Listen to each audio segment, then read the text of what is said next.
Hi guys, I'm Kasha. Welcome to the channel and welcome as always to our coffee times to discuss books in horror. And today I am bringing you my a little bit ambitious TBR for the month of April. It's coffee time. In the month of April, I'm going to be joining a readathon that takes place the whole month, and there is so many things that you can do with this one that I just want to go all in. And that is the old school April readathon, and it is, like I said, a whole month long, and you have to read things from the 70s, 80s, and 90s, so it's kind of like a nostalgia old school readathon, and I'm all for it. For this readathon, there is so much information that I'm gonna leave down below linked for you. The creators announcement video and also a couple of videos they have on different book recommendations and movie recommendations for every single challenge or prompt. And yeah, I'm gonna leave everything linked for you down below because you still have time to join us. Into this video, I'm just gonna go over all the books that I'm gonna be reading, all the prompts. I'm gonna give you as much information as I can, and let's dive into it. Now, I do have to admit that I didn't pick up too many chunky books for these month readathon. The reason is that my parents are going to come and visit us for one full week in April, so I'm not gonna really have much time to read that whole week because I'm gonna spend time with my parents and we're gonna do a lot of sightseeing here in the Netherlands. So I didn't want to overwhelm myself too much, but I still wanted to get those points from my team, so I decided to be a little bit easy on myself and pick up books that I'm really interested in, but not make them all the chunky ones. Alright, let's start with the prompts. I'm gonna read them out loud for you guys. So the first prompt is to read any Goosebumps book or read a book that fits the theme or vibe of an episode of Are You Afraid of the Dark? So I do have a couple of Goosebumps books in my collection and I never really read them as a kid. So I think it's the perfect opportunity to pick up one of the ones I've always wanted to read because it has a name and a cover that I've always loved. So I will be reading Say Cheese and Die Again.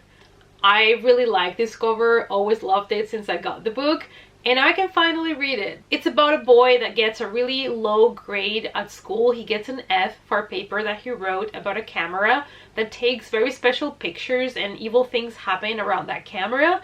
So he's really angry that he got a bad rating, so he decides to, you know, get the camera out again. So I'm expecting bad things to happen and I'm here for it. Prompt number 2 is to read a horror book published or set in the 80s, or to read a middle grade YA book published or set in the 80s, or a book with a retro vibe. So of course for these I decided to pick up a Fear Street book, and that is The Stepsister by R.L. Stine. These are really good 80s vibes, and another one that I have not read yet. We follow Emily that really wants to like her stepsister, but when the stepsister moves into their home, she starts to realize that the stepsister lies and steals, and there are really dark secrets about her that she's about to uncover when she reads her diary. That's what I know, but you know, I feel like these books are comfort reads because I kind of know what to expect from R.L. Stine in a Fear Street book, so I'm really intrigued about it. Prompt number 3 is to read a book about an animal attack, and the publication year does not matter. So for these, I'm finally picking from my shelves a book that I've been meaning to read, and that is Wolf Moon. And even though the publication year is not 80s or anything, it does have that kind of retro vibes, and I love this cover so much, so I'm excited to dive into it. We are in an illegal mission when they hear a distress signal, and I'm guessing what they find when they go to investigate is not going to be really pleasant. Don't know really much about it, but there's a wolf. It's kind of like a space story, so I'm just here for it. Number 4 is Nostalgic Technology. Read a book featuring older technology on the cover or in the story. Cassettes, arcade machines, VHS tapes, Walkman radio, Polaroid pictures, typewriter, and again, the publication year does not matter.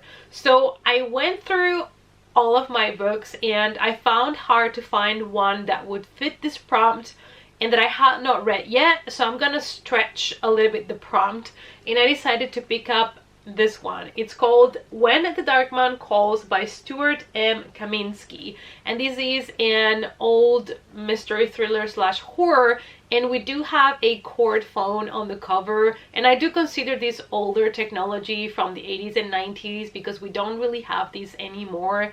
Who has a phone like this at home? Nobody does anymore, really. So I'm just gonna stretch it and call this like technology, nostalgic technology, because that is the only thing that I could find, and I am really intrigued to read this one anyway, so I just decided to pick it up. The phone kept ringing the night our main character found his parents dead when he was just 10.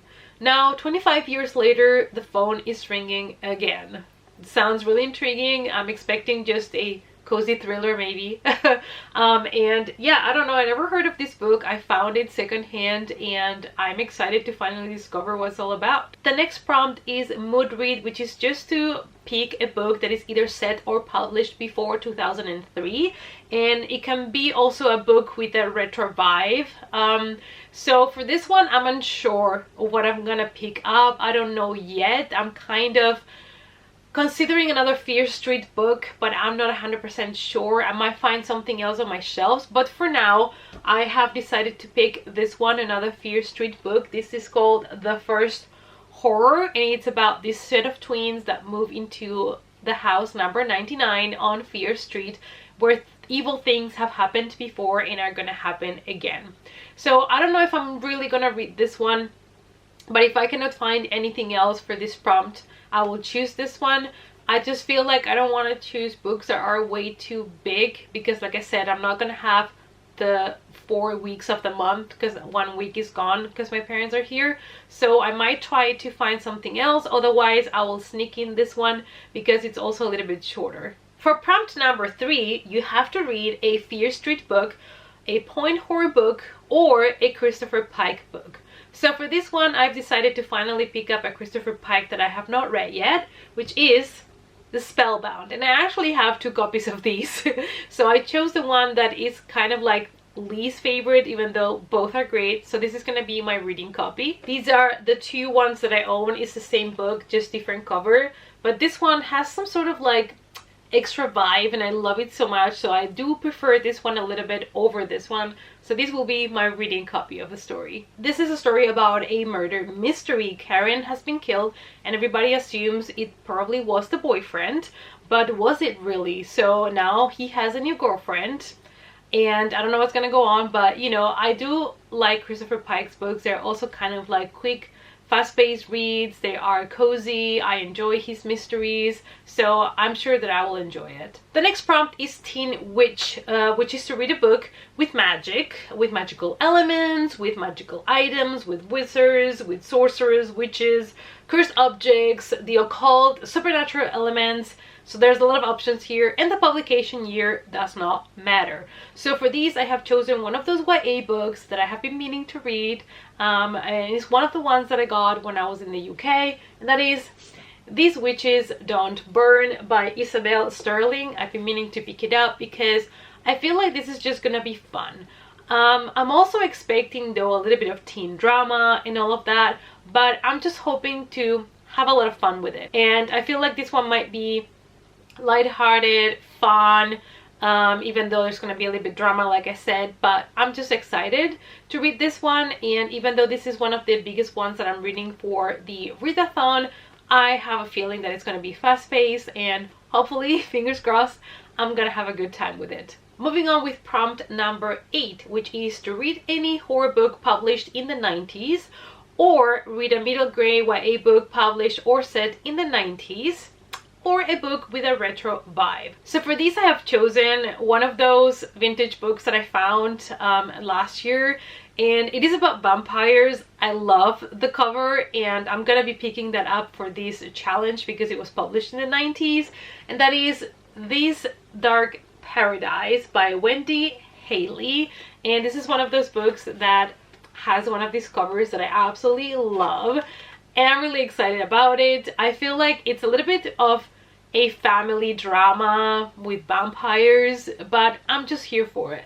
Prompt number 9 is Buffy the Vampire Slayer, which is to read a book either with a female protagonist or a book that has been written by a woman, and publishing year doesn't matter. So for these I have chosen a book that I've had also on my shelves for a bit, that I've been meaning to pick up. I nearly picked it up a couple of times, and I feel like now's the time, and I think this is going to be a good slasher. And that is called Nan Massacre by Regina Watts. So it is written by a woman, and I'm really excited. All I know is that it follows, you know, a convent, nuns, and murders, and I'm all here for it. Also, as a plus, we are in 1978, so it's also retro, you know, it is old school, so that is also a plus point. Those were the main 9 challenges, but there's a lot of bonus things that you can do to support your team, and I intend to do as many of those as I can in order to boost our points. I didn't mention it, but I'm going to be joining the Barracudas. There are 4 different teams, so you can choose whoever team you want, or you can just do it without teams, just as a challenge for yourself. So this bonus is there for you to either add a book to your TBR pile, or you can use this bonus prompt to replace another one of the prompts if you cannot find a book that fits that specific prompt. So this bonus one, it is to read a book with neon on the cover. Publishing year doesn't matter. And I found a book that I just recently ordered, and I think it fits kind of like the neon retro vibe, and that is Hall of Mirrors by Charles Ashe, a retro thriller. So I mean, it even says on the title that this is retro, so I feel like this fits our old school April month really well, and I'm really excited for this one. It's about a guy called Danny that just lost his twin brother, and he's really struggling at the moment. His whole family is going through a really hard time, and it seems like the only person that has been able to understand what he's going through is a fortune teller at the town fair. I'm expecting a Hall of Mirrors, obviously, and probably as he sees himself in the mirrors, he's gonna think about his brother, his twin brother that passed away. I don't know, grief and horror, and I just need to read this book. Apart from the books that you need to read for the Readathon, they are also doing a watchathon in which they give you also different prompts for movies that you need to watch. Now, I am somebody that I am very much a mood watcher. I can change my mind from one day to the next on what kind of movie I want to watch that day. So I haven't done any specific list of the movies that I will be watching. I'm just gonna allow myself to just spontaneously choose a movie, but you can check all the prompts for the movies in the document that I have linked down below. There is a Word document that I'm gonna link for you guys that includes all the prompts and all the things that you can do to add points to your team. And apart from, you know, all the book prompts, the movie prompts, there is a big list of bonus things that you can do. So one of the bonus things that you can do is to read a book that has been recommended by one of the hosts. And for this, I have chosen a book that is currently on its way to me. It's a novella that I've been meaning to read for the longest time, and I feel like now is the perfect excuse. So that is The Worm and His Kings by Hailey Piper. So I will be adding this one to my TBR pile and getting that extra point for the team. And I'm not gonna go through all the different bonuses that you can do because there are so many, and there are a lot that don't even involve reading books or watching movies. Like you can wear something retro, something from the 80s, 90s. You can also recreate a food from the 80s, 90s. Play one of the games that you used to play when you were a kid. Also to upload a picture of you when you were a kid. So there's a lot of things that you can do. There's also going to be some Instagram challenges. They're also going to do live shows. There is so much to unpack for these old school April readathon. So I'm just going to leave the whole Word document, like I said, down below, because that explains absolutely everything that you need to know about the April old school April readathon. And I'm hoping that you guys join because I am extremely excited about it. I love the idea, and I'm happy that I'm able to join this year. Alright guys, so these are the books that I plan on reading for old school April. really excited. I hope you guys can join. I'll try my best also to do some vlogging to let you know what I'm thinking, because there's so many books that I'm gonna be reading, or better said, attempting to read, that it will be fun maybe to vlog it and let you know what I'm thinking about all of these books, and also recreate maybe some foods that I used to eat when I was a kid, things like that. I don't know, I'm gonna try to make some old school 80s 90s vibe here in the channel for these vlogs, so hopefully I will succeed. And yeah, let me know, you guys, what you think of it. Are you participating? Do you also love the 80s and 90s as much as I do? Let's talk about it in the comments down below. Thank you guys as always so much for watching, and I hope to see you all as always in our next coffee time. Bye.